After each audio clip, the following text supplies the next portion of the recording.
feels like I'm reaching the very end of myself. I think I'm going crazy. My sister-in-law, I'm going crazy too. Your touch is so intense. We didn't pull away from each other. We didn't stop. In that moment, we crossed the line that separates family, and we accepted each other simply as a man and a woman. My sister-in-law, who had her wedding called off just a week before the ceremony.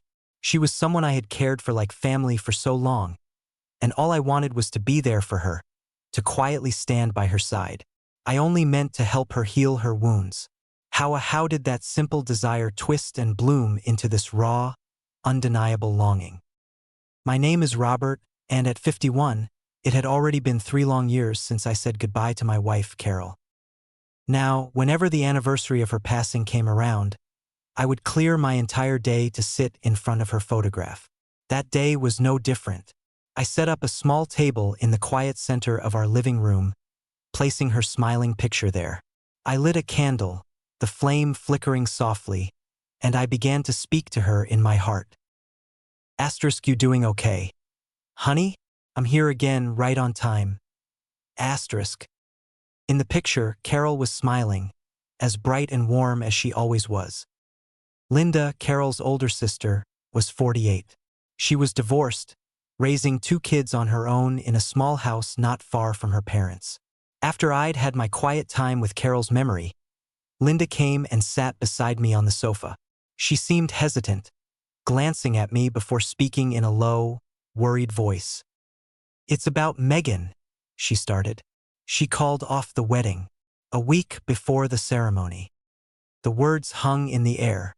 I stopped, the spoon in my hand hovering over my soup. Megan, 35 years old, Carol's baby sister. In that instant, I could see her face so clearly in my mind. She saw him with another woman, Linda continued, her voice steady but heavy with pain. Megan caught him herself. Right now, she's locked herself in her apartment. She hasn't answered the phone for days. Linda let out a deep, weary sigh. I said nothing, just slowly set my fork down. The way she said her apartment made it sound so close, so real. I remembered how busy and happy Megan had been, planning the wedding. I could still see her, beaming as she handed me the invitation, her hand so full of hope. Now I could only imagine that same hand trembling. Rob, would you mind going to see her? Linda asked, her voice pleading. She's always opened up to you. I hesitated, but then I nodded. If Carol were here, I knew she would have asked me to do the same thing. After we cleared the table, I sat down again in front of Carol's picture. I spoke to her, my voice barely a whisper. Carol, honey, your little sister is hurting. I'm just going to go check on her for a little while. For a moment, I could have sworn the smile in the photograph deepened, just a little. I allowed myself a small, sad smile in return. That evening, as the sun began to set, the fading light painted the streets in hues of orange and red. I walked slowly, a strange chill seeping into the air around me. I didn't know it then, but my life, which had been so still for so long, was about to begin quietly, irrevocably shaking. The next morning, I arrived at the modest apartment building where Megan lived. I climbed the old metal staircase, each step feeling heavier than the last. Outside her door, a small potted plant was withered and dry. The mailbox was stuffed with days' worth of unopened mail. I rang the bell, but there was no response from inside. I waited a long time before knocking gently, calling out to her. Megan? It's me, Rob. My voice, so familiar to her, echoed in the quiet hallway, but still only silence answered. I stood there for what felt like an eternity. The only sound from within was the faintest whisper of breathing. Please, just let me see your face for a minute, I said, my voice soft. We're all so worried about you. There was no reply, but then, the door opened, slowly, just a crack. The face I saw in that narrow gap was even more gaunt than I had imagined. Her eyes were swollen and red, and her voice, when she finally spoke, was so hoarse it was almost inaudible. Rob. That one word was my invitation. I stepped inside. Megan's apartment wasn't messy, but it felt completely drained of life. The curtains were drawn tight over the sunny window, and the air itself felt stagnant and heavy. I slipped off my shoes and walked carefully into the room. She didn't sit down on the small sofa to face me. Instead, she stood with her back pressed against the wall. "Linda and your mom. They're worried sick," I said gently. She just nodded, her eyes avoiding mine. "I feel like such an idiot," she whispered, her voice thick with unshed tears. I awkwardly stood up and moved closer. I wanted to pat her on the shoulder, but my hand hovered, uncertain, before I gently placed it on her arm. That small touch was all it took. The tears she'd been holding back finally broke free. At first, her shoulders just trembled silently, but soon, they were shaking with deep, gut-wrenching sobs. The wedding was all planned. I told everyone in the family. Her words were lost in the sounds of her crying. I just stood there beside her, saying nothing. I knew, instinctively, that no words could offer any real comfort right now. I don't know how much time passed. Eventually, her sobs subsided into quiet tears. In the stillness of the room, I could feel a fragile warmth begin to return. A sliver of sunlight pushed through a gap in the curtains, illuminating the dust motes dancing slowly in the air. That day, for the first time, I held Megan's grief in my arms, and as I felt the trembling of her shoulders, I sensed the tremors of a life, and my own, that had been shaken to its very core. After that day, I made sure to check in with Megan every day. A short text asking how she was, a quick call to see if she'd eaten. Nothing profound, just simple, steady signals that landed on her phone day after day. At first, she didn't respond. The messages piled up, unread. Then, one day, I saw the little notification change to read. 3 days after that, she contacted me first. "Rob, would you want to go for a walk?" I got in my car and drove to her neighborhood immediately. It was a warm afternoon, the sky a perfect, cloudless blue. Megan was waiting for me on a bench in front of her building, dressed in sweatpants and a hoodie. Her eyes were still a little puffy, but her face had more color than the last time I'd seen her. "The weather's nice, isn't it?" she said, managing a small smile. "This path over here, it's always been my favorite." She started walking, and I fell into step beside her without a word. The forsythia bushes along the path were in full, brilliant bloom, and a few kids laughed as they raced past us on their bikes. "We were together for 3 years, she said, her voice as light as the breeze, but the words were hollowed out with pain. "We talked every single day. Not one day missed. How could I have been so stupid?" I watched her feet for a moment before answering in a low voice. "When you give someone your whole heart, it's going to hurt that much more when it breaks. That's not being stupid. That's being human." She stopped walking and asked, without lifting her head, "You must have been so lost after Carol died, weren't you?" The question caught me off guard. I nodded slowly. "Yeah, I still am most days." We walked on in silence for a long time after that. Cherry blossom petals drifted down, landing on our shoulders, and Megan quietly brushed them from her sleeve. Our steps, strangely, had fallen into the exact same rhythm, moving in the same direction. That day, for the first time, I looked directly into Megan's eyes. The tears were gone. In their place was a deep wound, but also a quiet, emerging strength. And I felt something I couldn't explain, something I didn't even realize until that very moment. The desire to be by her side was becoming something more than just offering comfort. After that walk, I started seeing Megan every few days. We'd walk, grab a bite to eat, maybe see a quiet movie. It became our new routine. She told me once that she never realized how comforting just sharing a meal with someone could be, that she actually started looking forward to it. "If it wasn't for you, Rob, I really don't know what would have happened to me," she said, her words trailing off into a sincere, grateful smile. At first, my heart just ached for her, but somewhere along the way, I started to notice the way I looked at her was changing. The way her fingers moved when she picked up her fork. The way her eyes crinkled at the corners when she laughed. The absent-minded way she'd tuck a strand of hair behind her ear. My gaze would linger on these small, simple movements. Then one day, she told me. He called. He wants to meet. I sat up straight, my back rigid. Don't do it, I said, my voice sharper than I intended. You can't see him. Absolutely not. Megan looked up, a little startled by my intensity. Rob, why are you so? In that moment, I didn't even realize how loud my voice had gotten. You can't get tangled up with a guy like that again. He'll only break you. She gave a small, sad smile and nodded. I know. I wasn't going to. I think I just needed to say it out loud to someone. That evening, we stayed out later than usual. The coffee shop closed, and the walk back to her apartment seemed to stretch on forever. As we were about to part ways, Megan stopped and held out her hand. Without a word, I took it. A strange jolt went through me as I felt the warmth of her palm against mine, my heart starting to beat a little faster. We walked the rest of the way down the quiet street, hand in hand, in complete silence. Under the soft glow of the streetlights, our hands brushed, our fingers intertwined.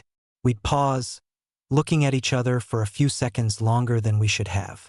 Before she went inside, a piece of her hair fell across her face, and I reached out and gently tucked it back.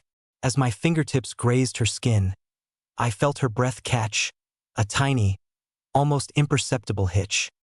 We said goodnight without another word. We both glanced back once, but neither of us turned around completely. That night I barely slept. Her hand, her eyes, the sound of her breath.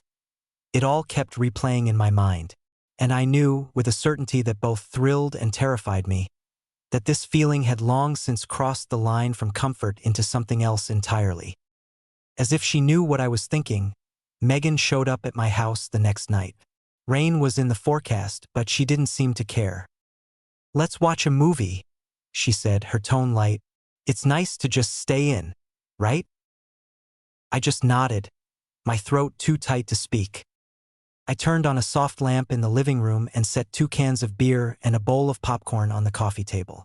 I put a DVD in the player, and Megan curled up on the sofa, pulling a soft blanket over her lap. The movie started, and we both tried to focus on the screen, but the space between us felt charged, electric. After a while, Megan leaned her head, ever so slightly, against my shoulder. I tensed for a second, surprised, but then I relaxed, letting her stay. Rob, she whispered, is it okay if I just stay like this for a minute? Without turning my head, I answered, my voice a little rough. Yeah, it's okay. Her warmth seeped into me, a gentle weight against my side. The movie played on, but at some point her breathing evened out and she fell asleep. Time seemed to stop. I finally turned my head, and there she was, sleeping peacefully, her face just inches from mine. Just looking at her, so close, made it hard to breathe. Her breath was quiet and warm against my cheek. And then her eyes slowly fluttered open. Our gazes locked. The air in the room grew thick with a silent, unspoken tension. Her eyes still on mine, she spoke in a small, trembling voice. We shouldn't be doing this. I know we shouldn't. I opened my mouth to say something, but no words came out. My hand moved before my mind could stop it, my fingertips gently tracing the curve of her cheek. She closed her eyes, and the moment our lips touched, a soft sigh escaped her, like the sound of a long-held dam finally breaking. Started gently, cautiously, but as our breaths mingled, as our hands explored, as the fabric of our clothes tangled together, we could no longer stop ourselves. Megan whispered my name, her voice ragged. Rob, I feel like I'm at my breaking point. I'm going crazy. I pulled her closer, my hands finding the small of her back. Megan, I answered, my own voice hoarse with emotion. I'm going crazy too. Your touch is so intense. With those words, we sank to the floor, the blanket slowly sliding away. Her fingers gripped my back, and my hands rested on her slender waist. As our chests pressed together, as our breathing grew more ragged and close, we were no longer just family. We were something else entirely. "It feels like a dream," she murmured. Those words were the last moment of conscious thought that night, a confession from which there was no turning back. The morning light was already filtering through the windows, casting a soft glow across the living room floor. I was awake first. I lay there, breathing slowly, just watching Megan's face as she slept. She was curled up in my arms, a thin blanket tangled around her legs. Her back was pressed against my chest, and I found myself wishing we could stay like this, in this bubble of shared warmth, forever. But a cold knot of reality was already forming in my stomach. This was a line we should never have crossed. I shifted slightly, trying to ease myself up, and the movement woke her. "You're awake already?" she murmured, her voice still thick with sleep. Her eyes were soft, a little hazy. I hesitated before nodding. "Yeah, a little while ago." A short, heavy silence fell between us. Then, so quietly I almost didn't hear it, she asked, "Do you regret it?" I couldn't answer for a long time. I couldn't lie to her, but I couldn't bring myself to say yes either. "No," I finally said, the word feeling both true and impossible. "I don't regret it, but—" I took a long breath. "If anyone finds out, your mom, Linda, how could we ever handle that?" Megan nodded, a small, sad movement. She pulled the blanket up to cover her chest and whispered, "I know. That's what makes it scarier. And it's what makes me want this even more." Hearing her say that, I knew with absolute certainty that what happened last night wasn't just about physical desire. It wasn't just comfort, and it wasn't just lust. It was a deep, profound craving for her. We showered quietly and got dressed. Before I left, I turned to look at her one last time. She was sitting on the sofa, wrapped in the blanket, her hands clutching a coffee mug. I could see them trembling. It wasn't just from the morning chill. It was the tremor of emotions that were becoming too difficult to hide. "Drive safe," she said, her voice small but steady. I nodded silently and walked out the door, feeling a strange premonition that I wouldn't be able to walk back into this house so easily ever again. As I walked down the stairs, I stopped. I could remember, with perfect clarity, how we had spoken to each other last night, the emotions behind every touch, and I had to admit it to myself. That night wasn't a mistake. It was real. From that day on, the way we looked at each other changed completely. We didn't have to say anything. Our hearts had already traveled too far down this path. Even our texts were different. A simple "good morning" now carried the memory of shared warmth. Megan would sometimes walk by my office on her way to work, a coffee in her hand. She'd just say a quick hello and then leave, but watching her walk away was enough to brighten my entire day. One afternoon, I found myself asking, "Megan, are we going to be okay doing this?" Instead of answering, she just took my hand. In her grip, I could feel her fear, but underneath it was a fierce determination not to let go. We became more careful. We avoided each other's homes, always choosing quiet, out-of-the-way places to meet. A corner booth in a small cafe, the privacy of my car, the far end of an underground parking garage. To any stranger, we were just two people in love. But to ourselves, we were two people who could never truly be together. I told Linda I was busy with work. I made excuses to my mother-in-law about why I hadn't called. But hiding a feeling doesn't make it smaller. If anything, the effort to conceal it only made it more vivid, more real. Soon, there wasn't a moment in the day when I wasn't thinking of Megan. The foods she liked, the scent of her perfume, the cadence of her voice, the way she laughed. It all became etched into my mind. I knew it was the same for her. The man who was once just her brother-in-law had become the one person in the world she wanted. And the memory of that night in my arms was a warmth she longed for every night. We both knew. We knew this relationship defied every rule, every convention. And we knew we were too far gone to ever turn back. So we lived our lives holding hands in the shadows, always keeping one eye on the door. As spring deepened, Linda called me. "What's Megan been up to lately?" she asked, a note of suspicion in her voice. I can never seem to get a hold of her. Megan, who was with me at the time, froze. She took the phone, forcing a casual tone. "I'm just at home, Linda. Just been doing a lot of thinking lately." But Linda wasn't buying it. "I hear you've been seeing a lot of Rob these days." Megan's breath caught in her throat. "Oh, yeah. We just saw each other a few times after. You know, that's all." That night, she called me, her voice frantic. "I think my sister knows something." I took a deep breath, trying to stay calm. "We just need to be more careful. Let's not talk for a little while." I knew it was the right thing to say, but the words left a hollow ache in my chest. For Megan, it felt like we were drifting apart, and that fear was even worse than the fear of being caught. For the next few days, our contact was minimal. Our conversations became short and clipped, but the distance only made us think of each other more. I'd be walking down the street and see someone wearing a similar coat, and my heart would leap. A song would come on the radio in a store, and I'd be hit with a wave of longing. One night, I ran into Linda at a work dinner. She'd had a few glasses of wine and was smiling, but her eyes were sharp. "So, Rob," she said, her voice a little too cheerful. "You and Megan. Nothing's going on, right?" I managed a short, easy laugh. "What are you talking about? She's my little sister-in-law." The lie came out smoothly, but as I turned away, I could feel a cold sweat on the back of my neck. It was the same for Megan. Every time Linda would ask an innocent question like, "Where have you been?" she felt her heart drop. We moved through the world with increasing caution. We obsessed over every detail, where we met, what time, what we said in our texts. But a heart under constant tension will always show cracks. A stolen glance that lasts too long.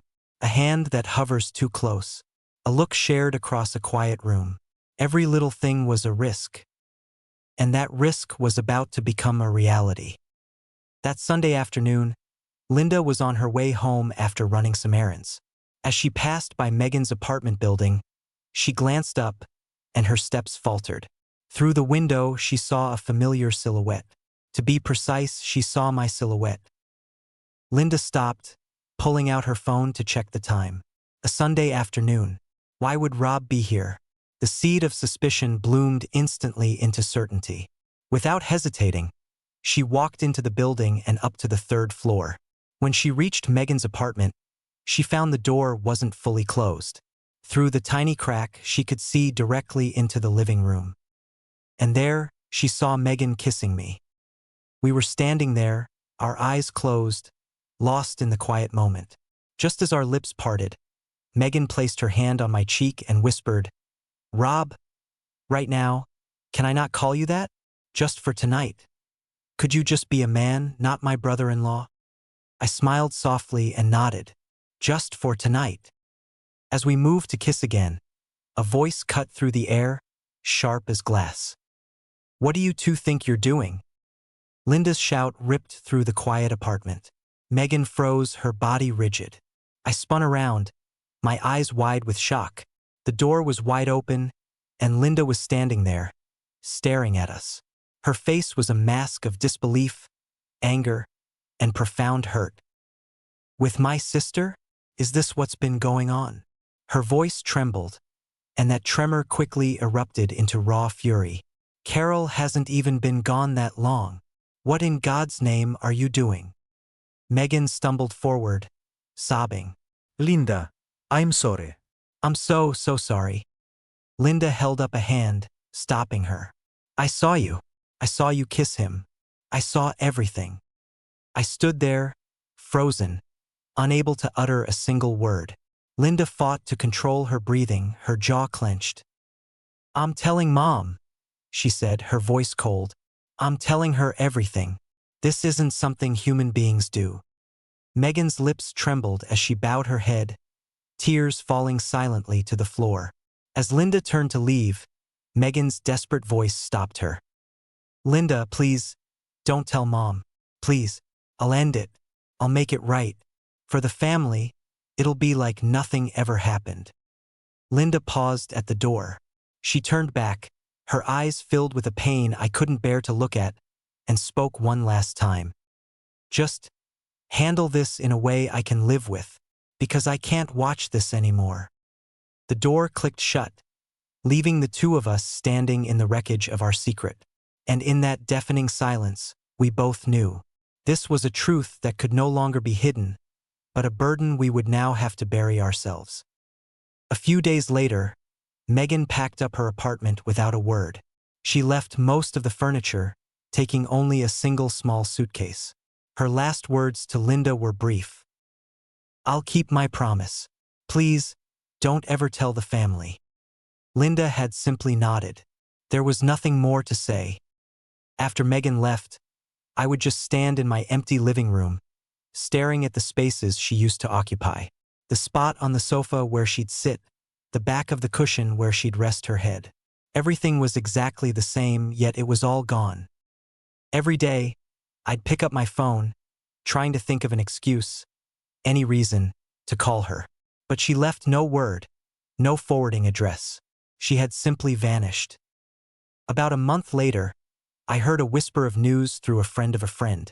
Megan is working at a bookstore in some quiet little town somewhere. No specific location, not even the name of the store. But that one sentence was enough. I got in my car and just started driving. On a quiet, rainy weekday afternoon, I found myself standing outside the door of a small bookstore. I pushed the door open, a tiny bell chiming above me. Megan was there, arranging books on a shelf. She looked up when I entered. Her eyes, once so full of light, were now calm and distant. She didn't smile. She simply looked back down at her books. "You should go," she said, her voice low and even. I took a step closer. "I just wanted to see your face, to know you were okay." She didn't answer. Instead, she carefully slid a book into its place on the shelf. "Rob," she said, the name sounding foreign. "That's not who you are to me anymore. The names, the titles, we have to let them go now." Her words felt like a vice tightening around my chest, but I knew she was right. I couldn't hold on any longer. I just nodded, unable to speak. I turned and opened my umbrella, stepping back out into the rain.